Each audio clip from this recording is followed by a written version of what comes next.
Next है विलियन की प्रकार में नेक्स्ट प्रकार हो जाएगा। अभी आपने पढ़ा कि विलियन की भौतिक अवस्था या विलय की भौतिक अवस्था के आधार पर विलियन 9 प्रकार के होती हैं। अब कहता है कि यदि विलियन के प्रकार ऐसे बतलाने जाए, जैसा कि कभी हम विलेय पदार्थ को बहुत ही कम मात्रा में घोल, कब ऐसा होता है कि विलेय पदार्थ की मात्रा को आवश्यकता से ज़्यादा घोल दिया।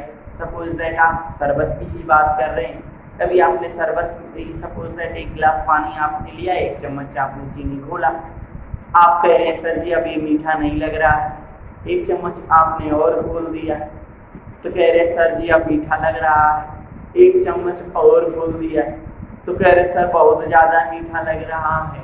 कहने का मतलब जैसे जैसे पदार्थ की मात्रा, विलेय पदार्थ की मात्रा को बढ़ा रही है, विलेय की सांद्रता बढ़ती जा रही है, इस आधार पर भी विलेय के प्रकार बनाए गए हैं, बताए जा सकते हैं।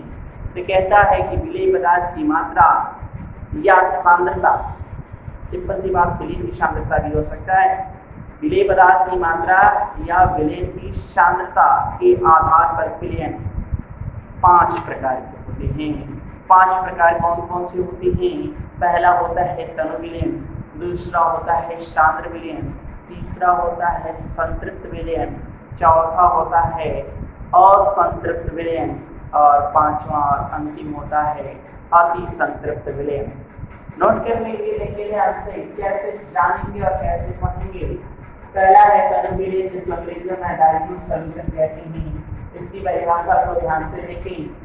जब विलेय में या जिस विलेय में विलेय पदार्थ की सांद्रता कम होती है या मात्रा कम होती है, ऐसा विलेय तनु विलेय कहलाता है। कहता है सांद्र विलेय क्या है? तो ऐसा विलेय जिसमें विलेय पदार्थ की सांद्रता अधिक होती है, सांद्र विलेय कहलाता है। वही बात है, यदि आपने गिलास में 1 चम्मच चीनी डाला तो तनु विलेय बना, और आपने कई चम्मच चीनी डाल दिया, 3-4 चम्मच डाल दिया, तो आपका कैसा विलेय बन गया? सांद्र विलेय बन गया। कंडीशन कह रहा है कि सर संतृप्त विलेय को कैसे डिफाइन करें? कहता है कि किसी भी पात्र में जिसमें आपने विलायक लिया है, उसमें विलेय पदार्थ मिलाते जाएं, घोलते जाएं, घोलते जाएं, घोलते जाएं, एक समय आएगा, एक अवस्था ऐसी आएगी कि अब उसमें कोई भी विलेय पदार्थ की कोई कण जा रहे हैं तो नहीं घुलकर सतह पर बैठ रहे हैं। कहने का तात्पर्य कि आपने चीनी को पानी के अंदर घुलते गए, एक समय ऐसा आया कि चीनी सतह पर, निचली सतह पर बैठ रही है, घुल नहीं रही है। विलेय की यही अवस्था उसकी संतृप्त अवस्था कहलाती है।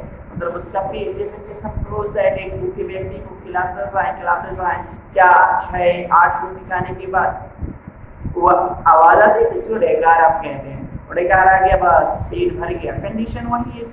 उसके बाद यदि आप खिलाएंगे तो भी दिक्कत है, और उससे कम भी खिलाएंगे तो दिक्कत है। उस तरह भी आप समझ सकते हैं विलेय को। कह रहा है कि कंडीशन ऐसे रही कि हम विलेय पदार्थ मिलाते जा रहे हैं, घोलते जा रहे हैं, एक ऐसा वक्त आता है, एक ऐसी अवस्था आती है तो घुलना बंद हो गया, तो ये विलेय की यही अवस्था क्या कहलाती है? संतृप्त अवस्था। और विलेय कैसा कहलाता है? संतृप्त विलेय कहलाता है।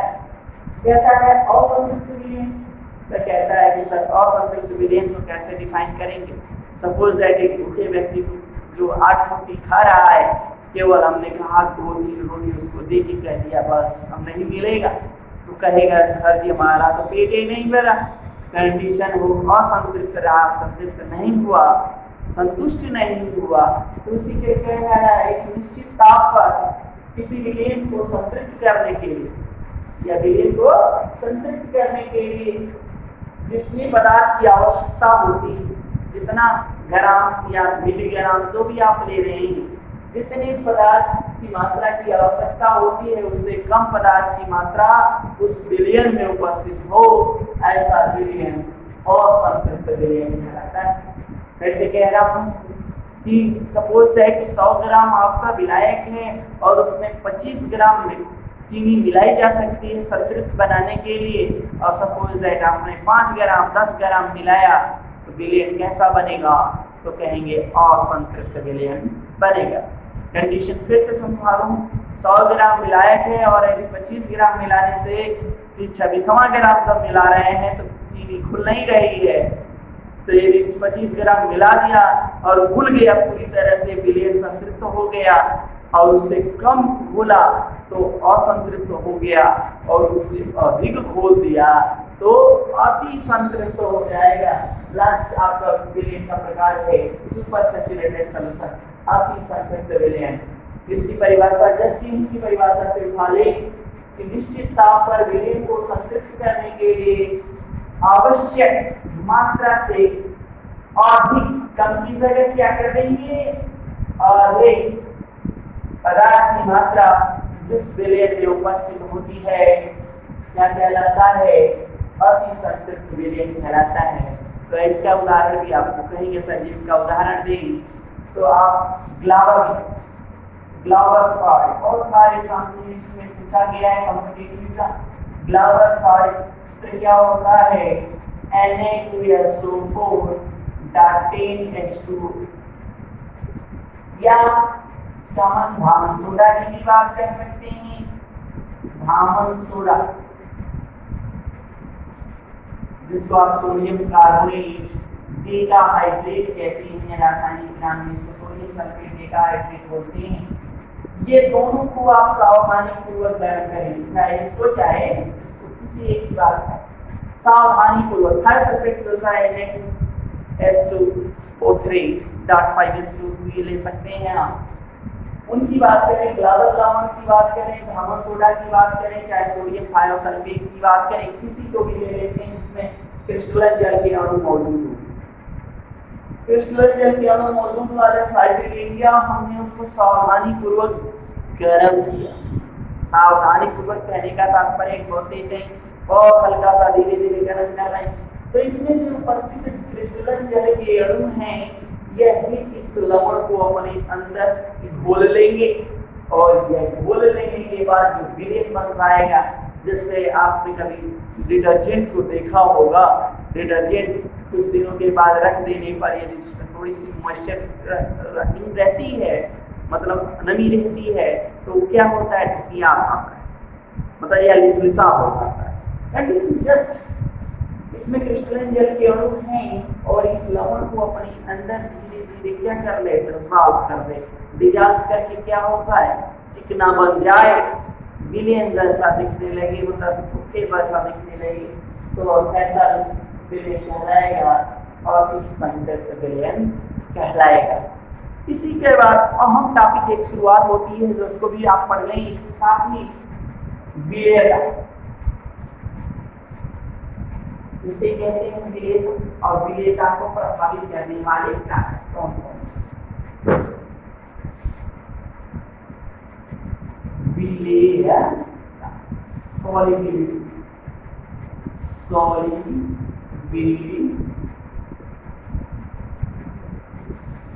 सॉलिबिलिटी को डिफाइन करते हैं कि किसी पदार्थ की वह मात्रा जो निश्चित ताप पर 100 ग्राम विलायक को संतृप्त करने के लिए आवश्यक होती है, पदार्थ की विलेयता कहलाती। कंडीशन कहने का मतलब, यदि हमने 100 ग्राम जल लिया है और उसमें 25 ग्राम विलेय पदार्थ मिला दिया, जिसके बाद विलयन संतृप्त विलयन बन गया, तो वही 25 ग्राम उसका क्या कहलाएगा, विलेयता कहलाएगी। इसको डिफाइन फिर से हम लिख भी देते हैं, क्या होता है, तो किसी पदार्थ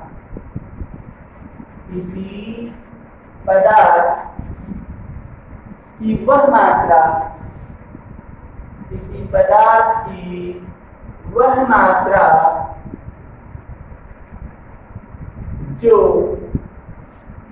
निश्चित ताप पर 100 ग्राम विलायक को संतृप्त करने के लिए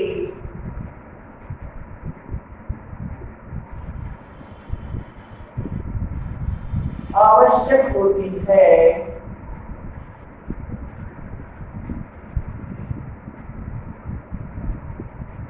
पदार्थ की विलेयता कहलाती।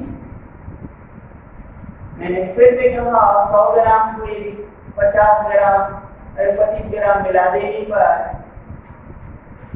विलयन संतृप्त विलयन बन जाता है, तो वही 25 ग्राम पदार्थ की क्या कहलाएगी, विलेयता सॉल्युबिलिटी कहलाती है।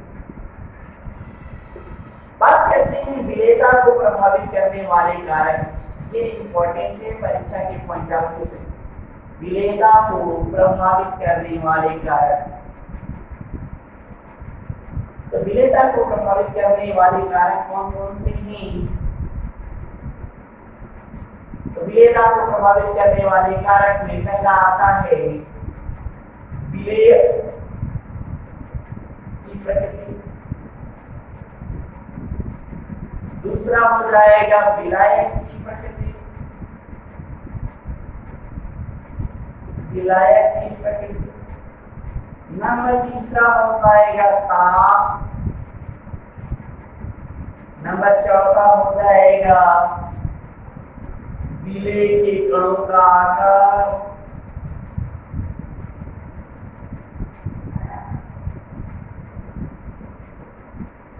और सबसे आखिरी में हो जाएगा सम आयन प्रभाव। केवल पॉइंट्स याद रखने हैं आपको। इन पॉइंट से क्या लेना देना आपका, विलेय और विलायक की प्रकृति का तात्पर्य क्या है। सपोज सेट ऐसा विलेय पदार्थ हो जो उस विलायक के अंदर घुलता ही ना। कंडीशन है यदि हमने नमक ले लिया और तेल ले लिया और नमक को तेल के अंदर घोले जा रहे, क्या घुलेगा? नहीं घुलेगा। तो हम पलजील जो विलेय है और विलायक है दोनों का प्रकृति का अध्ययन करेंगे, तभी हम उस पदार्थ को उसके अंदर संतृप्त कर पाएंगे या नहीं कर पाएंगे, घोल पाएंगे चाहे नहीं घोल पाएंगे। तो दोनों की कंडीशन है विलेय और विलायक की प्रकृति, इन पर आपकी पदार्थ की विलेयता निर्भर करती है। ऐसे भी विलेय पदार्थ होते हैं जो उसके अंदर सपोज दैट हमने कपड़े की गोली ले ली नैपथलीन, वो गर्म जल के अंदर घुलता है लेकिन ठंडे जल के अंदर नहीं घुलता। तो कंडीशन है कि विलेय और विलायक की जो प्रकृति है वो अलग अलग हो जाए तो भी विलेय पदार्थ की विलेयता क्या होती है, घट जाती है। मतलब यदि समान हो, अच्छी हो, अवस्थाएं अच्छी हो, जैसे चीनी पानी है तो घुले जा रहे घुल जाएगा, पदार्थ जल्दी संतृप्त हो जाएगा। विलेय और विलायक की प्रकृति पदार्थ की विलेयता को क्या करती है, प्रभावित करती है। बात करते हैं टेम्परेचर की, ताप। तो किसी भी पदार्थ की विलेयता ताप बढ़ाने पर बढ़ती है। इंपॉर्टेंट लाइन है, याद रख लें, ताप बढ़ाने पर किसी पदार्थ की विलेयता बढ़ती है। ठीक है, ताप बढ़ाने पर पदार्थ की विलेयता बढ़ती है।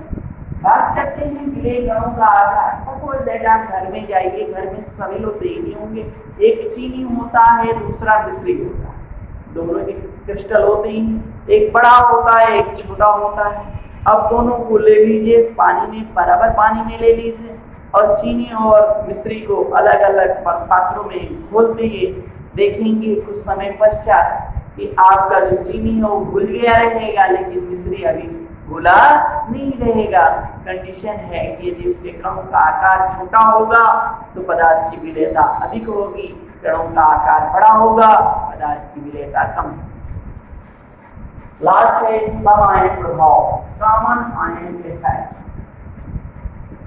कॉमन आयन इफेक्ट अच्छा 11 में पढ़ा होगा सम आयन प्रभाव। वहां पर कहता है कि किसी भी सम आयन की उपस्थिति में दुर्बल वैद्युत अपघट्य की विलेयता घट जाती है। यही प्रभाव सम आयन प्रभाव कहलाता है। मतलब समान आयन की उपस्थिति में दुर्बल वैद्युत अपघट्य की विलेयता घट जाना सम आयन प्रभाव कहलाता है। सपोज दैट हम बात करें, एक पात्र ले लें और उस पात्र की बात करें, उसमें हमने HCl को घोला, क्या घोला है, HCl। तो HCl H प्लस और Cl माइनस में टूटेगा, प्रबल वैद्युत अपघट्य हाइड्रोक्लोरिक अम्ल की बात कर रहा हूं। इसमें हम H2S को घोलना चाहें, हाइड्रोजन सल्फाइड गैस, उसकी प्रकृति अम्लीय होती है, टूटेगा H प्लस और Sp2 माइनस के रूप में। तो कह रहा है कि सर ये प्रबल है और ये दुर्बल है, तो ये जुड़ा हुआ है, डबल वाला जुड़ा हुआ है, तो आसानी से आयनाइज हुआ है H प्लस और Cl माइनस। इसमें जो उपस्थिति H प्लस है और इसमें जो उपस्थिति H प्लस है, इनकी प्रकृति पर यह निर्भर करेगी विलय। तो यहाँ H प्लस समान है, यहाँ पर भी H प्लस समान है, दोनों समान आयन हैं। तो समान आयन की उपस्थिति में दुर्बल वैधता प्रकृति की विलयता घट जाती है, प्रभाव क्या कहलाता है? सामान्य। दूसरा एग्जांपल एक ले लें और सपोज दैट हमने NaCl को बोला है, NaCl, Na प्लस और Cl माइनस, ठीक है। अब इसके अंदर हम AgCl को बोलना चाह रहे हैं, Ag प्लस और Cl माइनस, ठीक है, ये भूलेगा, ठीक है। तो कंडीशन यहाँ पर Cl माइनस देख रहे हैं आप, यहाँ पर भी Cl माइनस है, इसलिए ये प्रबल है और ये दुर्बल है। प्रभाव क्या कहता है? सम आयन की उपस्थिति में, क्लोराइड आयन की उपस्थिति में AgCl की विलयता जल के अंदर घट जाती है। इस प्रभाव के कारण, सम आयन प्रभाव के कारण। एक और एग्जांपल ले लें। कह रहा है कि सर जी इसमें हमने नमोशादर ले लिया, NH4Cl क्या है, और इसमें हम अमोनियम हाइड्रोक्साइड मिलाना चाहते हैं, तो NH4 प्लस और OH minus hydroxide ion minus में, यहाँ पे अमोनियम आयन क्या है? समान है, इस वजह से ये प्रबल है और ये दुर्बल है। तो प्रबल की उपस्थिति में दुर्बल के विलयता घट जाती है। इस प्रभाव के कारण, समान प्रभाव के कारण। फिर से एग्जांपल के बारे में बात करूं, समान आयन की उपस्थिति में दुर्बल वैद्युत अपघट्य की विलयता का घटाना सम आयन प्रभाव कहलाता है। मतलब किसी भी यदि विलयन के अंदर समान आयन उपस्थित हैं, तो उसी तरह का हम दुर्बल वैद्युत अपघट्य उसके अंदर बोलना चाहते हैं, तो यदि वो आयन मौजूद है जो उस विलय पदार्थ के अंदर मौजूद है, जो कम घुलता है, तो उसकी विलयता और घट जाएगी। तो विलयता समायन की उपस्थिति में भी घटती है। यही आपके 5 मतलब विलय की प्रकृति, विलायक की प्रकृति, ताप, विलय के कणों का आकार और सम आयन प्रभाव, यही हमारे पदार्थ की विलयता को प्रभावित करने वाले कारक हैं। नेक्स्ट टॉपिक के लिए हमने एक वीडियो डाली हुई है, नहीं समझ में आएगा उसके लिए भी आप कमेंट करेंगे, हम बात करेंगे उस पर। बात करेंगे पदार्थ की सांद्रता, मतलब विलयन की सांद्रता की बात कर रहे हो आप, विलयन की सांद्रता, फिर विलयन की सांद्रता को व्यक्त करने की विधियां, जिसको आपने बताया होगा, भार प्रतिशतता, भार आयतन प्रतिशतता, आयतन प्रतिशतता, ppm में सांद्रता, ppm में सांद्रता, तो मतलब विलयन पर सेकेंड में सांद्रता को व्यक्त करने की विधियां हैं। इसके बाद मोलरता, नॉर्मलता, मोलरता, मोल प्रभास, थर्मलता, इनके और इन पर आधारित सवालों का अध्ययन हमने एक वीडियो डाली हुई है, उससे पढ़िए, फिर इसके बाद उस पर भी हम डिस्कस करेंगे। Thank you.